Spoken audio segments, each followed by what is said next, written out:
Hello students, today we can continue with unit 1 that is style sheets, one of the new concept in this class. So CSS, it's nothing but a cascading style sheet. So what is style sheet? Cascading style sheet is used to format the layout of the web page. So C S S ಯಾಕೆ use ಮಾಡ್ತೀವಿ ಅಂತ ಹೇಳಿದರೆ ಒಂದು web ಪೇಜ್ದು ಲೇಔಟನ್ನು ಹೇಗೆ ನಮಗೆ change ಮಾಡ್ಬೋದು ಅಂತ. Okay, with CSS you can control the color, font, the size of the text, the spacing between elements, how elements are positioned and layout.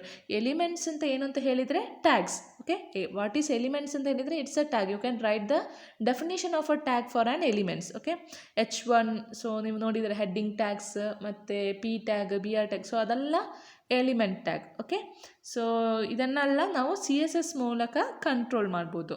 So here the elements are positioned and laid out, what background images or background colors are to be used, different displays for different devices and screen sizes and much more.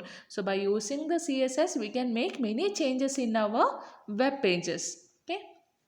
For example, the word cascading means that a style applied to a parent element will also apply to all children elements within the parent. So if you set the color of the body text to blue, all heading, paragraph and other text elements within the body will also get the same color. So ನೀವೀಗ body tag ಒಳಗೆ ಒಂದು colour set ಮಾಡಿದರೆ ಇಲ್ಲಿ colour blue ಅಂತ style equals colour colon blue. So ಇದೇ ರೀತಿಯಾಗಿ ಕೊಡಬೇಕಾಗುತ್ತೆ. Inverted ಕಾಮದಲ್ಲಿ colon ಮತ್ತು ಸೆಮಿ ಕೋಲನಲ್ಲಿ ಎಂಡ್ ಆಗಬೇಕು ಮತ್ತು ಕ್ಲೋಸ್ ಮಾಡಿ ಟ್ಯಾಗನ್ನು. ಸೊ ಈ ಥರ ಟ್ಯಾಗ್ ಯೂಸ್ ಮಾಡಿದರೆ ನಿಮ್ಮ ಇಡೀ ವೆಬ್ ಪೇಜ್ ಯಾವ ಥರ ಇರುತ್ತೆ ಅಂತ ಹೇಳಿದರೆ ಬ್ಲೂ ಕಲರಾಗಿ ಇರುತ್ತೆ, ರೈಟ್?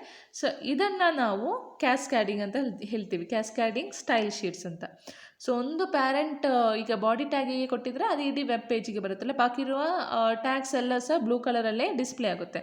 ಸೊ ಇದಕ್ಕೆ ನಾವು ಕ್ಯಾಸ್ಕ್ಯಾಡಿಂಗ್ ಸ್ಟೈಲ್ ಶೀಟ್ಸ್ ಯೂಸ್ ಮಾಡೋದು. Okay, next types of a style sheets. Okay, so one of the important concept, okay, different types of style sheet, that is inline style sheet, internal style sheet and we have external style sheet. Inline style sheet, these are the styles that are written directly in the tag on the document. So ಈ inline style ಅಂತ ಏನು ಅಂತ ಹೇಳಿದರೆ ನಾವು within the document ಒಂದು tag ಒಳಗೇ ನಾವು ಅದನ್ನು ಯೂಸ್ ಮಾಡ್ತೀವಿ. ಈಗ H1 ಸ್ಟೈಲ್, ಸೊ ಎಕ್ಸಾಂಪಲಲ್ಲಿ ನಾವು ಅದನ್ನು ನೋಡೋಣ.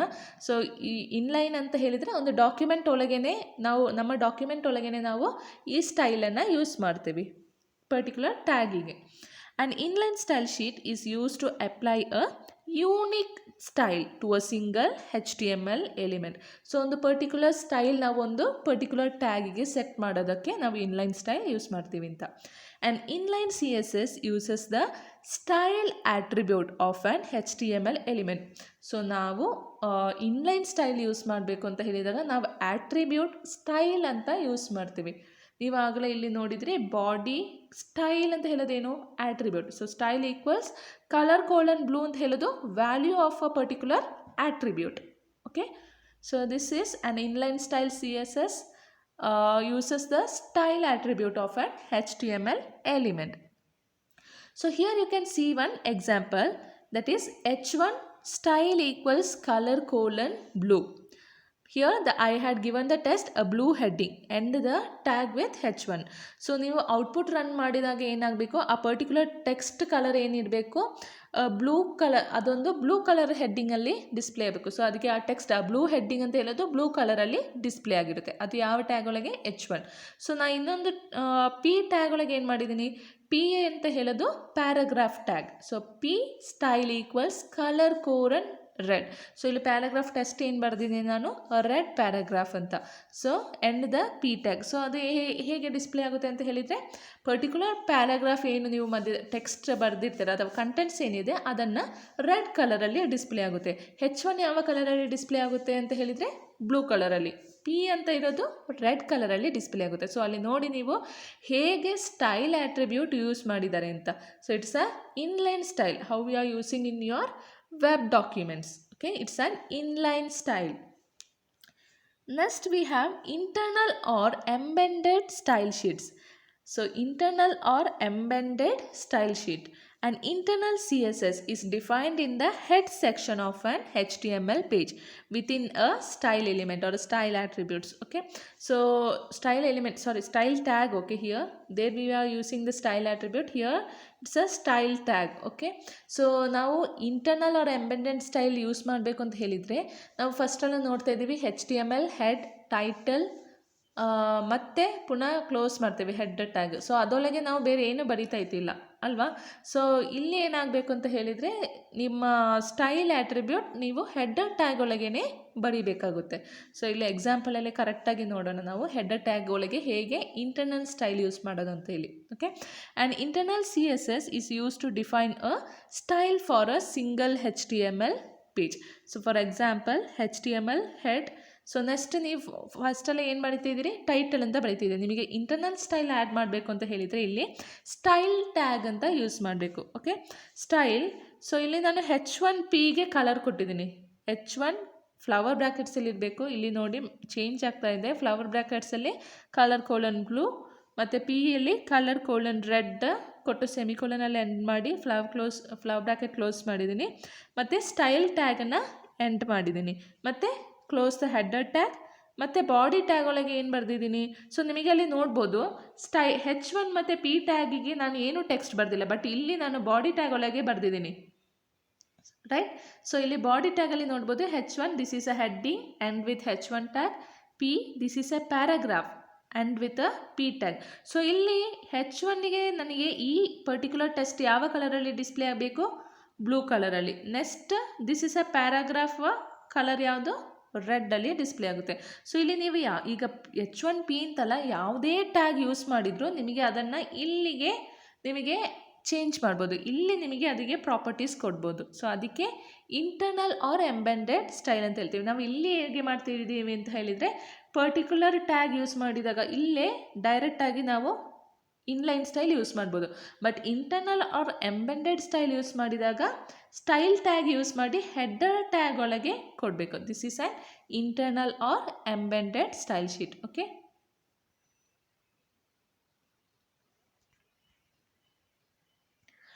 next we can look into the external style sheet. The word itself says we should create outside, right? External ಅಂತ ಹೇಳಿದಾಗನೇ ಹೊರಗೆ ವೆಬ್ ಪೇಜದು ಹೊರಗೆ ಡಾಕ್ಯುಮೆಂಟ್ಸ್ ಕ್ರಿಯೇಟ್ ಮಾಡೋದು.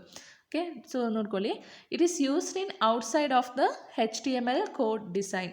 An external style sheet is used to define the style for many HTML pages. So ನಾವು external style sheet use ಮಾಡಿದಾಗ ನಾವು ತುಂಬ web pages ಬೇರೆ ಬೇರೆ ವೆಬ್ ಪೇಜಸ್ಸಿಗೂ ಸಹ ಅದನ್ನು ರಿಲೇಟ್ ಮಾಡ್ಬೋದು. Okay, to use an external style sheet add a link to it in the header section of each HTML page.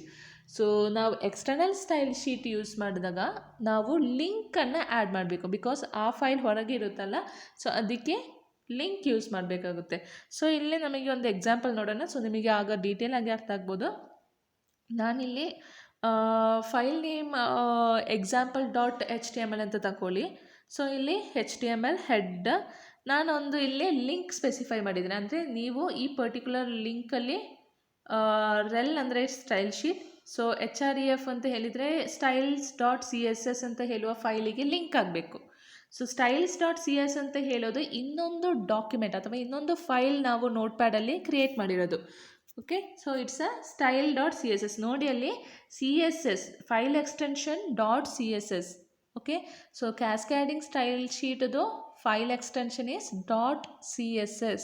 HTML ಫೈಲ್ದು .html. ಸೊ ಇಲ್ಲಿ ನಾವು CSS ಫೈಲಿಗೆ ಕನೆಕ್ಟ್ ಆಗಬೇಕು ಅಂತ ಹೇಳಿದಾಗ HREF ಈಕ್ವಲ್ಸ್ styles.css ಅಂತ ಕೊಡಬೇಕು. ಓಕೆ, ಮತ್ತು end the header tag. So ನೋಡಿ ಲಿಂಕ್ ಯಾವಾಗಲೂ ಹೆಡರ್ ಟ್ಯಾಗ್ ಒಳಗೇ ಇರಬೇಕು. ಮತ್ತು ಬಾಡಿ ಟ್ಯಾಗ್ ಯೂಸ್ ಮಾಡಿದ್ದೀನಿ, ಮತ್ತು ಎರಡು ಟ್ಯಾಗ್ ಯೂಸ್ ಮಾಡಿದರೆ ಅದೊಂದು H1 this is a heading.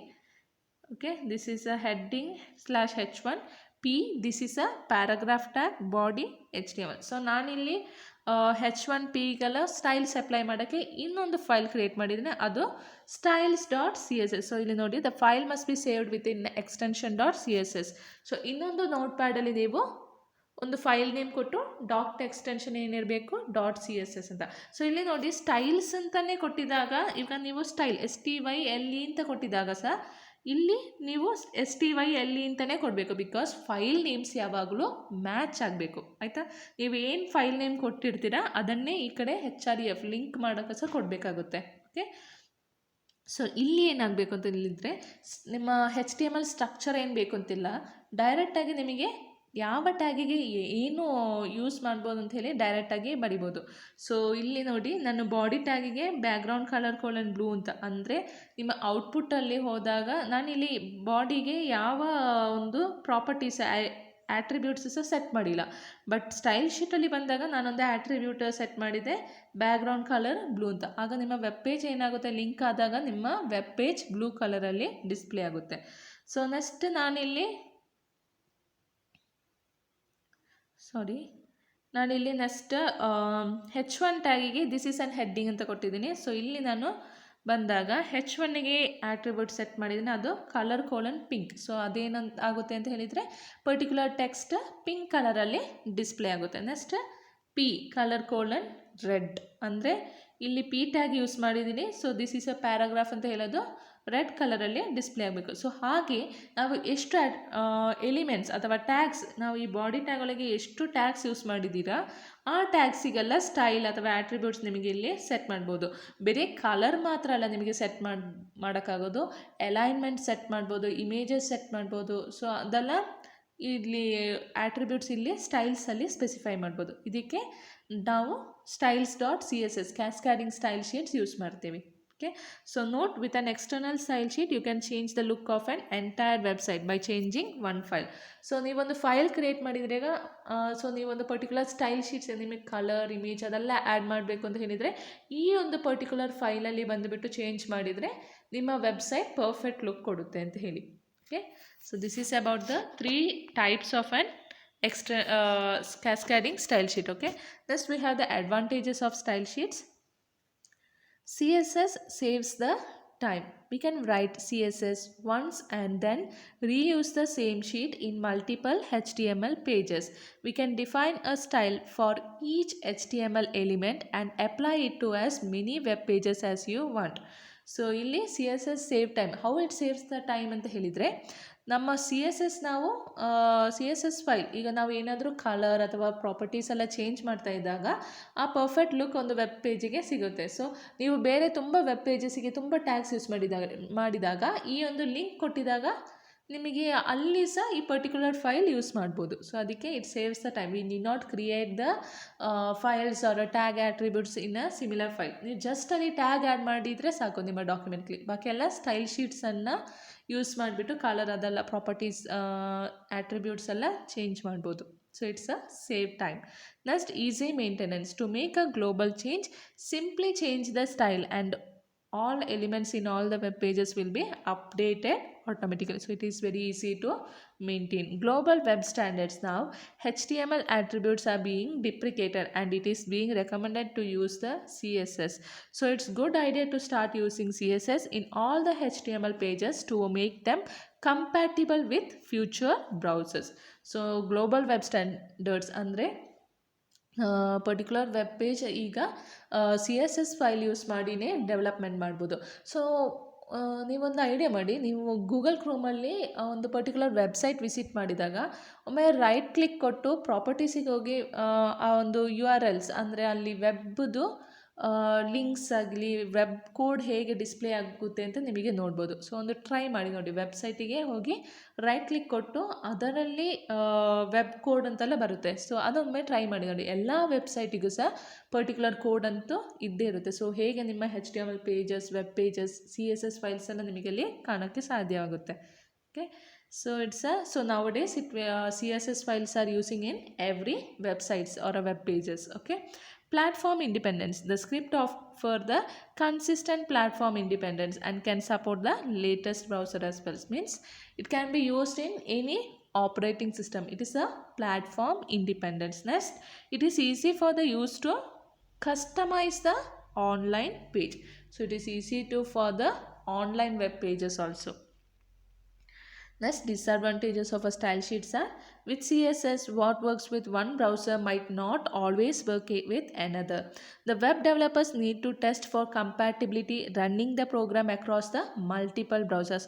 ಕೆಲವೊಂದು ಸತಿ ಏನಾಗುತ್ತೆ ಅಂತ ಹೇಳಿದರೆ, ಈ CSS ಪ್ರಾಪರ್ಟಿ ಕೆಲವೊಂದು ಬ್ರೌಸರ್ಸಿಗೆ ಸಪೋರ್ಟ್ ಆಗಲ್ಲ. ಬ್ರೌಸರ್ಸ್ ಅಂದರೆ Google Chrome, Firefox, Opera, safari, internet explorer. So ಇಷ್ಟು 4-5 ತುಂಬ ವೆಬ್ಸೈಟ್ಸ್ ಇದೆ, ತುಂಬ ಬ್ರೌಸರ್ಸ್ ಇದೆ. ಸೊ ಆ ಬ್ರೌಸರ್ಸಲ್ಲಿ ಕೆಲವೊಂದು ಸತಿ ಕೆಲವೊಂದು CSS ಪ್ರಾಪರ್ಟಿ ಸಪೋರ್ಟ್ ಆಗಲ್ಲ. ಸೊ ಅದನ್ನು ನಾವು ಯೂಸರ್ಸ್ ನೋಡ್ಕೋಬೇಕಾಗುತ್ತೆ, ಯಾವುದಕ್ಕೆಲ್ಲ ಈ ಪರ್ಟಿಕ್ಯುಲರ್ ಕಲರ್ ಅಥವಾ ಪರ್ಟಿಕ್ಯುಲರ್ ಆಟ್ರಿಬ್ಯೂಟ್ ಸಪೋರ್ಟ್ ಆಗುತ್ತೆ CSS ಫೈಲ್ ಯೂಸ್ ಮಾಡಿದಾಗ. ಸೊ ಅದೊಂದು main disadvantage of an CSS style sheets. Okay, next, there exists a scarcity of security. So security is a very scarcity, because the CSS, once the CSS file is created, the same CSS will be applied to the different web pages, right? So it's a security concern. Next, we have, after making the changes, we need to confirm the compatibility if they appear the similar change effects on all the browsers. So compatibility we should be checking. Next, the programming language world is complicated for non-developers and beginners. Different level of CSS, CSS2, CSS3 are often quite confusing. So CSS has different levels, that is CSS2 and CSS3. So the beginners will not understand which type they should be selected. So it's a main problem for users. Next, browser compatibility, as I told, Firefox, Mozilla Firefox, then Opera, whether those CSS will support on those browsers also should be checked. Okay, so browser compatibility, some style sheets are supported and some are not. Next, we have CSS works differently on different browsers, like Internet Explorer and Opera supports CSS has different logic. Sometimes the properties also, if we put the inverted comma, it will work. Otherwise we should give the within inverted comma we should give colon and semicolon and all. Okay, so like that it differs in every browsers. Okay, so these are the advantage and disadvantages of style sheets. So I need everyone to write your notes and send me the pics. Okay, thank you.